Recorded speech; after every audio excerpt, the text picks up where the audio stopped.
Cuma berangkas di balik tembok rahasia itu baru kali ini. Saya pikir itu cuma ada di film-film mafia-mafia di Meksiko gitu kan, mafia-mafia Kolombia, mafia-mafia Amerika. Rupanya di Indonesia juga ada. Baru ke hari keduanya dilempar molotov. Tapi berarti kalau misalnya sekarang mengkritik nggak ada tujuan untuk nyalek lagi di 2029 nanti, Bang? Nggak semua orang juga benci dengan pemerintah. Nggak semua orang juga suka dengan pemerintah. Jadi imbang semuanya.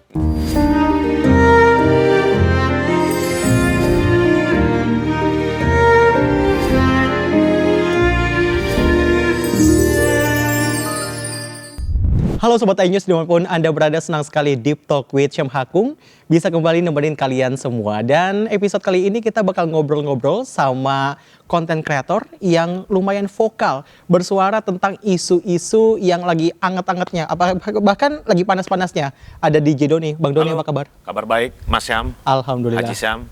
Amin. Amin. Bang Doni, hari ini tuh lagi rame-ramenya kasus soal Jampitsus. Bang Doni juga kan bersuara juga tuh. Kenapa sih lantang banget kayak gitu, Bang? Sebenarnya bukan saya aja yang lantang, seluruh rakyat Indonesia juga lantang. Kenapa kita bisa lantang? Karena selama ini salah satu institusi yang selalu bersuara tentang anti korupsi, bahkan di level tertingginya melakukan korupsi, gitu kan. Itu jadi membuat rakyat, kemarahan publik semakin semakin meledak, gitu. Apalagi ada 74 kilo emas. Gitu. 74 kilo emas, pecahan duitnya juga mata uang asing semua. Waduh, kayak kita gini, kayak rakyat banyak ini kan ngeliat, aduh, duit kita cuma 100.000 kok bisa duit jutaan dolar begitu, bergepok-gepok duit kan, ngeliatnya juga ngiler juga sebenarnya. Tapi kalau misalnya itu kan juga ada yang menarik tuh, Bang, di lewat tembok gitu, itu berangkasnya disimpan di situ kan. Iya, makanya kan yang menjadi sangat unik adalah kan mungkin kalau biasa ya operasi tangkap tangan atau penggeledahan rumah tersangka koruptor gitu kan, biasanya kan di berangkas biasa gitu kan, atau di kamar atau gimana. Ada bahkan di tempat tidur dulu, di bawah tempat tidur juga ada juga dulu tuh, waktu Hakim siapa ya dulu tuh ya, Hakim Jumianto apa siapa gitu, itu juga ada. Cuma berangkas di balik tembok rahasia itu baru kali ini. Saya pikir itu cuma ada di film-film mafia-mafia di Meksiko gitu kan, mafia-mafia Kolombia, mafia-mafia Amerika. Rupanya di Indonesia juga ada katanya. Sebagai orang yang aktif vokal kayak gitu dengan isu-isu sosial kayak gitu, Bang, ngelihatnya kaget juga sebagai influencer kayak gitu, atau ngelihatnya kayak biasa aja sih, Bang? Mungkin kalau penanganan kasus korupsi ini mungkin udah biasa ya, udah banyak lah, dari dulu juga udah ada. Cuma ketika ada berangkas di balik tembok, di balik dinding, itu yang membuat publik makin geger. Ditambah lagi ada 74 kg emas. Bahkan berat badan saya aja nggak sampai 74, cuma 72 kilo kan. Ngeri juga ini. Diduitin berapa ratus miliar itu ya? Hampir 200 kayaknya ya. Apa tuh kalau emas? Emas 1 kilo aja, kalau kita bilang harga per gramnya 2.700.000, berarti 1 kilo itu 2,7 miliar. Iya. Nah, 2,7 miliar dikali 74 aja. Luar biasa. Kali 10 aja 27 miliar, ya kan? Kali 7 tinggal kali 7 aja. Ya ratusan miliar, Mas. Nah. Tapi kalau misalnya ngomongin soal emas juga, ini kan tapi udah ditetapin sebagai tersangka kan orangnya. Ini tapi belum ada tersangkanya, Bang. Komentar Abang gimana? Tersangkanya kan akhirnya ada kan? Ada, tapi kan keberadaannya? Keberadaannya ini yang dipertanyakan publik sebenarnya, bukan saya yang menanyakan, tapi publik juga menanyakan keberadaannya di mana. Gitu. Udah gitu emasnya mau dicek lagi, ini emasnya palsu apa enggak. Ya nggak mungkin lah kalau emas palsu ditaruh dalam berangkas kan gitu. Dolarnya juga mau dicek juga, ini dolarnya asli apa enggak. Ini agak lain menurut saya.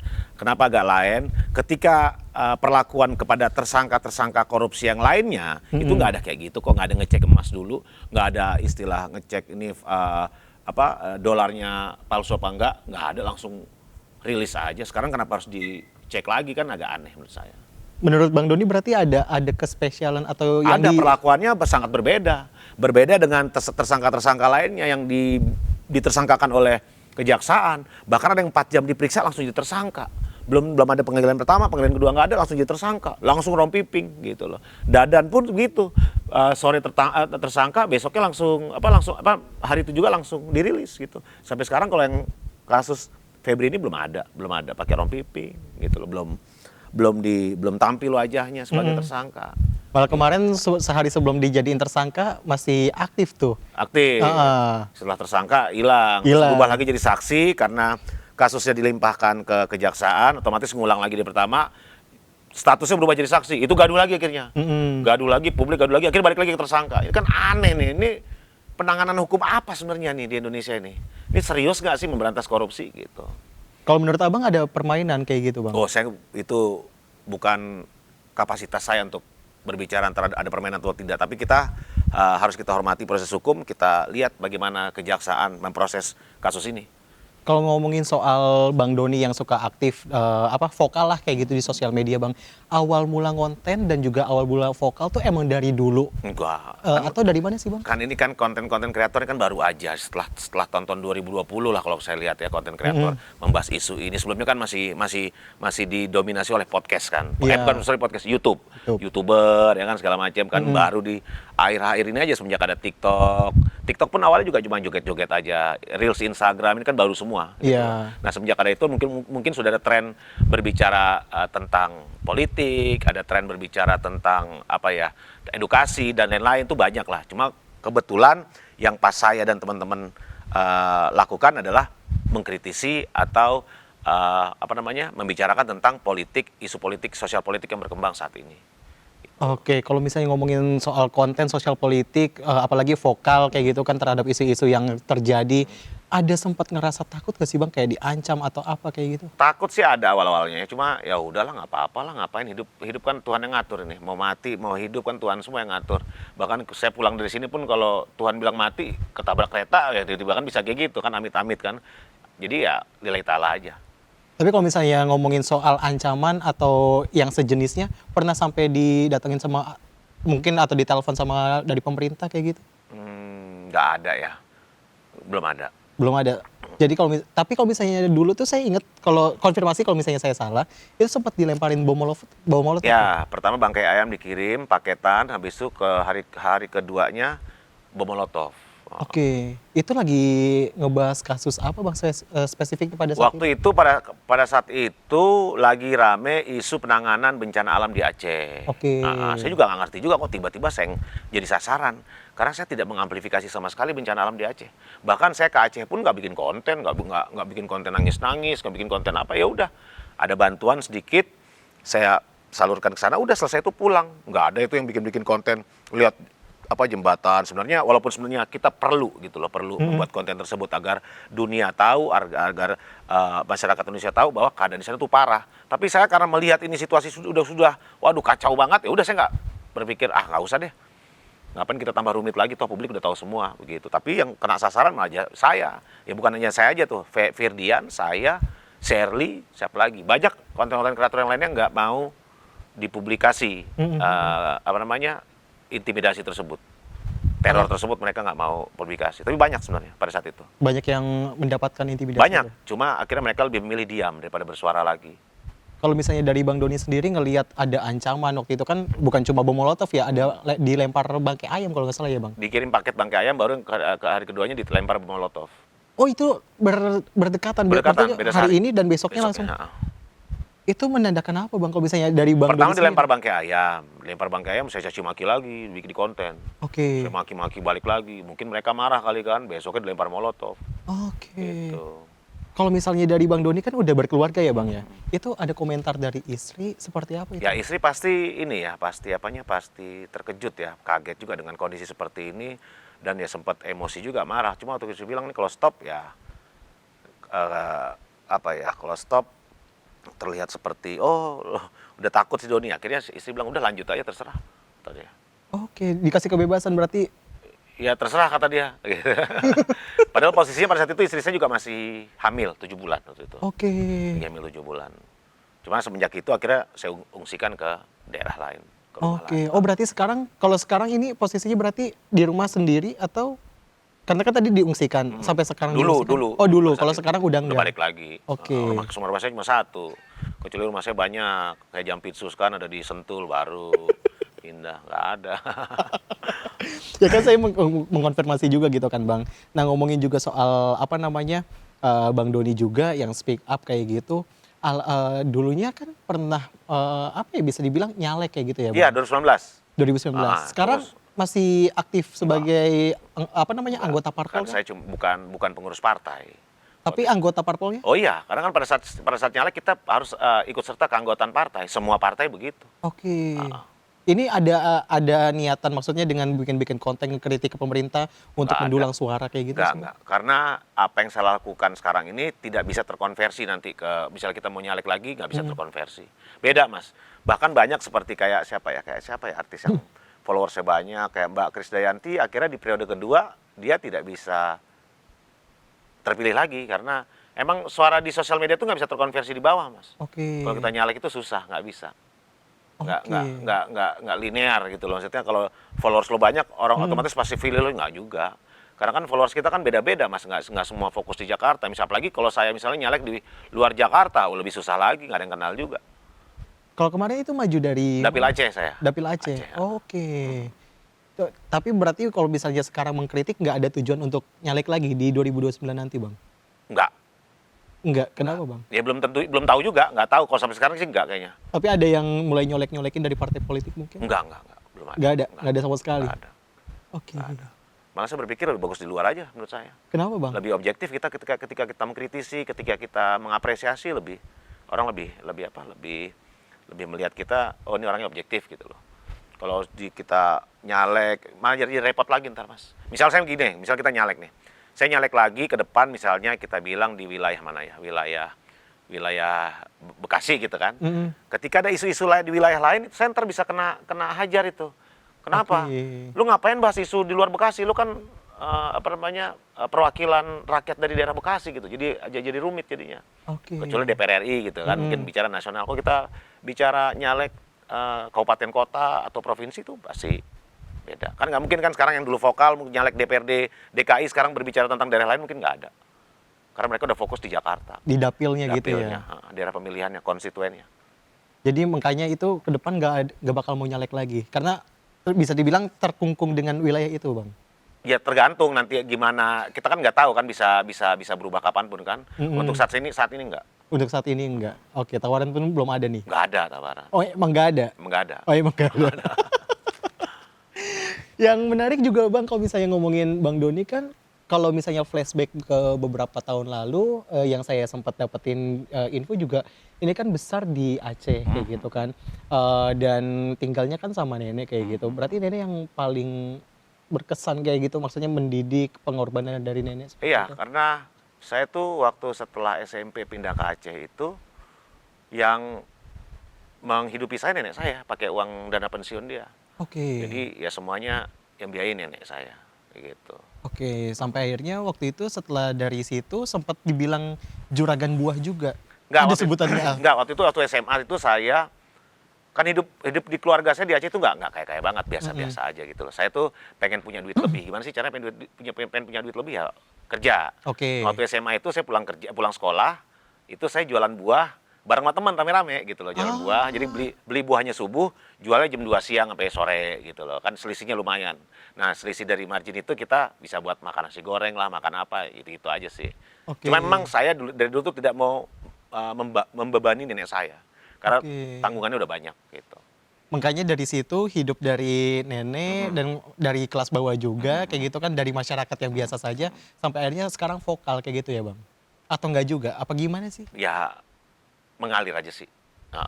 Kalau vokal sih semua orang vokal menurut saya, bukan hanya saya saja, semua vokal. Tapi menyangka nggak, Bang, di antara banyak influencer, salah satunya tuh Bang Doni yang akhirnya maksudnya kalau bikin konten mengkritik tuh akhirnya dinotis sama orang kayak Enggak gitu? juga.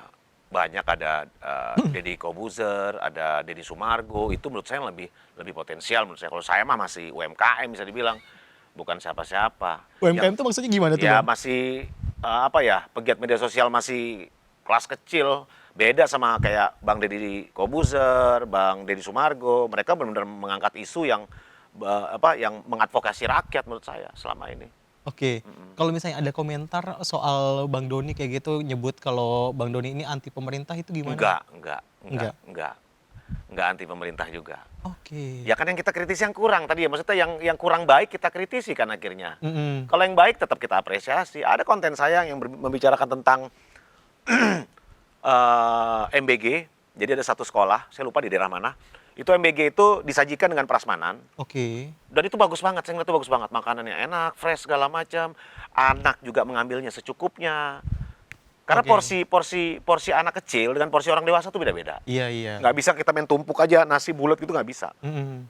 Gitu. Jadi saya apresiasi ini bagus gitu. Terus apa misalnya kayak apa MBG di wilayah 3T sana saya ngeliat wah anak-anak kecil apa namanya sangat antusias. Karena mereka bisa makan daging, bisa makan ikan, di mana sebelumnya mereka tidak bisa apa merasakan makanan seperti itu gitu. Itu saya apresiasi.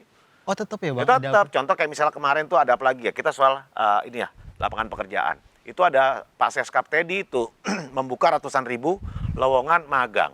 Magang dan digaji. Tuh, gajinya di atas UMP lagi nggak salah. Tolong koreksi saya. Itu saya apresiasi juga. Ini kan bagus tandanya. Di saat lagi banyak PHK di mana-mana, Seskap Teddy meluncurkan program magang. Magang. Gitu. Bagus kok itu. Jadi Berarti masih balance ya, maksudnya balance mengkritik nggak ya? ada. Kita nggak membabi buta semua kita kritisi enggak mas. Oke. Gitu. Jadi emang ada kalau misalnya emang dirasa kurang, memang dikritik. Kalau misalnya ada yang bagus itu diapresiasi Iya. gitu ya. Oke. Jadi kalau misalnya orang bilang, nih Bang Doni anti pemerintah berarti enggak ya? Enggak. Heeh. Oke. Gitu. Enggak lah, enggak anti-anti banget. Banyak kok yang saya dukung kok di pemerintahan banyak. Maksudnya mendukung tuh apa Mendukung programnya? kebijakannya banyak kok. Apa tuh Bang? Ya itu tadi Iya, saya bilang tadi. selain yang tadi. Apalagi ya? MBG ada, walaupun sebagian saya kritisi juga, tentu yang ada yang saya apresiasi juga. Seskap Teddy yang tadi, apalagi banyak lah pokoknya saya hampir lupa. Saking Oke. banyak yang saya apresiasi gitu loh. Asik. Walaupun kalau misalnya sekarang lebih banyak kritikannya ya Bang ya? Lah, karena bukan hanya saya saja yang kritisi, yang mengkritisi isu tersebut. Mungkin Mas juga nggak senang juga ngelihat apa penanganan kasus korupsi di Kejaksaan Agung ini. Semua mengkritisi, semua bersuara. Bukan hanya konten kreator, rakyat yang punya media sosial pasti komentar, pasti bikin postingan sendiri. Sama kok semuanya. Cuma bedanya mereka punya power yang Bang Doni punya power, kalau misalnya mereka maksudnya followersnya nggak seberapa juga. Nggak gitu. gini Mas, sekarang Gimana? algoritma di sosial media itu unik. Nggak perlu kita punya followers jutaan, nggak perlu kita punya followers ratusan ribu, punya followers 1.000, asal kontennya menarik, pasti viral kok.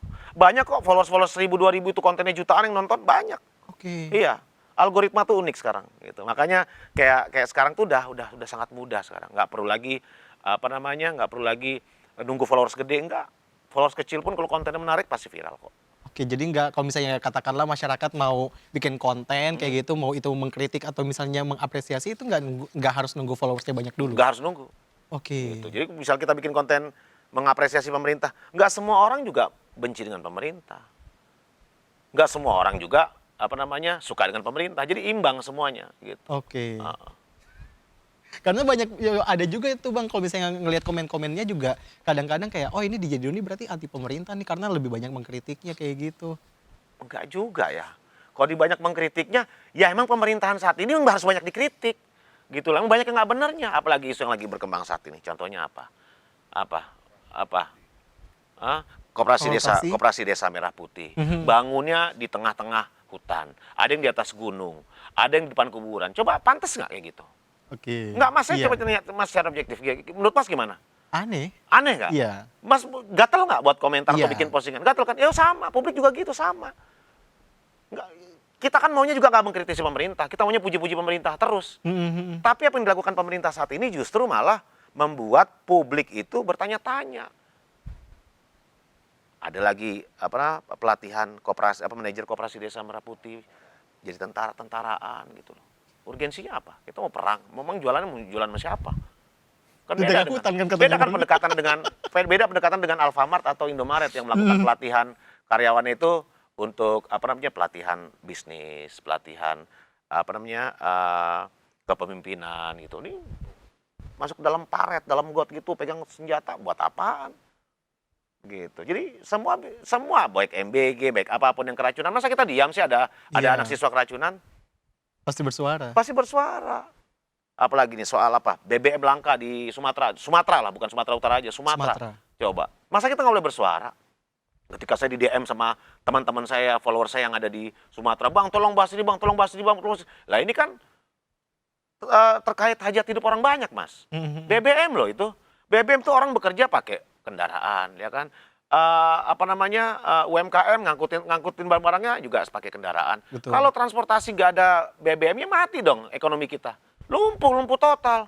Bahkan yang bis-bis sampai truk-truk yang mengangkat logistik itu berjam-jam loh Mas.